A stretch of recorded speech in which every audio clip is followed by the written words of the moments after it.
Hi, I begin my podcast by acknowledging and respecting the traditional owners from where I broadcast, the Dja Dja Barong. During my podcast, I will be discussing the engaging leadership practices and styles I wish to implement when I am a kinder teacher. After reading through the unit material, I concluded that my leadership style could be best represented as a collaborative artwork. A great leader has a clear and strong vision and is committed to providing a warm, caring, positive environment for everyone involved with the program. They inspire instead of instructing and motivate employees in order to form a collaborative team of professionals who are committed to providing engaging and stimulating educational programs that enhance the learning and development of all children within their care. A great leader is committed to best practice in early childhood education and participates in ongoing training and staff development. Vision and mission statements help ensure you have everyone's support, as you will have a clear reference point that communicates your program's philosophy. I will include a kindergarten statement in an easily accessible place, like our website or parent handbooks, to make sure everyone understands and shares our approach. Our program philosophy will be a collaborative document that includes not only my beliefs, but the beliefs and goals of my team, families, and children. As we review our philosophy, I will ensure it reflects the guiding principles of the National Quality Framework, of the National Law, and the approved learning frameworks. The guiding principles outlined in the Education and Care Services National Law Act and the Early Years Learning Framework will guide everything that happens at our kindergarten and thus supports secure, respectful, and reciprocal relationships, partnerships with families, quality inclusive practice, equity and respect for diversity, and ongoing learning and reflection.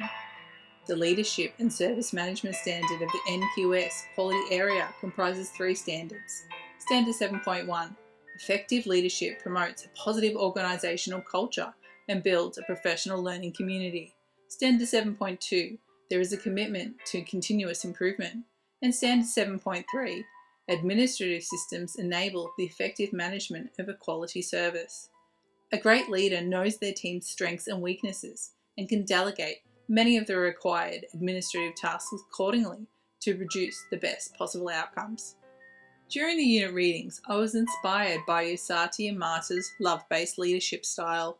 Emotions and emotional intelligence are at the core of effective leadership and are guided by passion and compassion to establish a moral touchstone for decision making. Leaders and teachers who use love-based leadership consistently exhibit love, forgiveness, and trust in relationships. Effective leaders are sensitive and responsive to their followers' needs. Sensitive leaders develop a culture that demonstrates concern for individual needs. I will provide guidance, advice, as well as emotional and instrumental resources, supporting my team's creativity, initiative, and autonomy, producing freedom and enhancing and empowering my team's self-efficiency to produce better outcomes by virtue of pride, belief, and commitment. Early education settings provide children with real communication and collaboration with others. Caregivers and teachers have the opportunity to teach children tolerance, respect, and consideration. One of the key features of a loving teacher and educator is the ability to look at things from a child's point of view. It involves persistent interest and perseverance to support children's development for the sake of themselves and the whole society.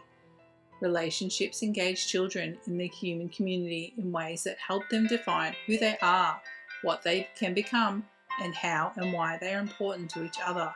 Identity is a strong foundation for children's social and emotional development, as well as their sense of agency.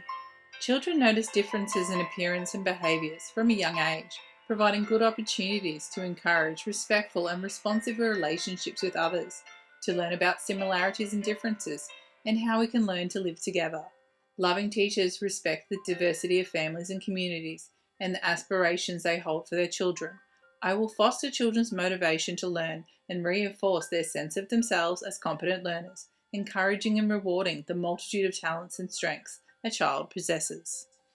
Loving teachers not only advocate for themselves, but also for the safety and well-being of their co-educators and for the rights of children. They should also educate and provide support and opportunities for children to advocate for themselves. By creating safe, respectful, and loving environment for learning and development, children are more open, courageous, and trusting, and can use and develop their resources. A loving teacher makes sure that children do not lose their trust in their learning and self-worth when facing adversity. Teachers who engage in a love-based leadership practice must be ready for soul-searching. Reflection should take place in early childhood education daily. It is useful and necessary to make self-assessments. Reflecting on my own style of leadership, to analyse my own teaching and others' teaching methods critically, the interactions we are having with children, their families, and our communities, our flexibility and capability to understand the various children and their personalities, leading to better actions in teaching and education, ensuring we are committed to the best practice in early childhood education.